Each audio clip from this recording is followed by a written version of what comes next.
Good morning! So ayan, nagluluto na ulit ang aking Daddy Loves.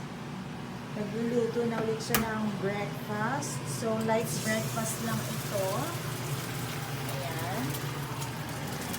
Ganda dito sa napuntahan namin sa Antal Serenity. Maganda na, okay na kasi nung unang dating namin dito, medyo malungkot yung place kasi madilim siya.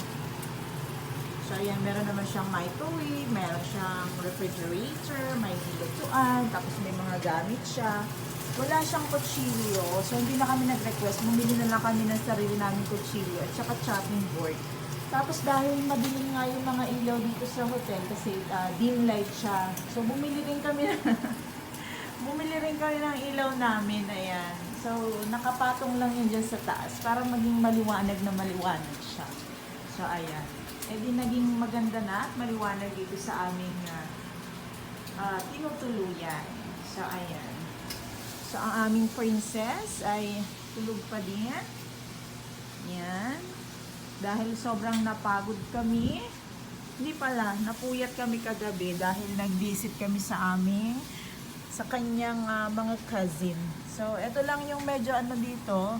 Hindi rin maganda yung bintana kasi madilim. Natatakpan kasi siya ng another mataas na building. Ayan. Tapos, ginagawa pa lang yung swimming pool.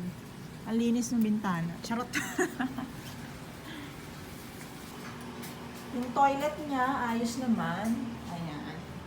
Except sa walang patungan ng sabon. Pero okay naman. Goods naman siya.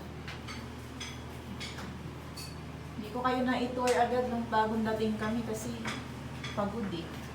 Pagod, hindi ko na naisipang video-video ng bagong dating. So ngayon nga lang, makalat. Lagi naman kaming makalat kahit saan kami magpunta. Charis.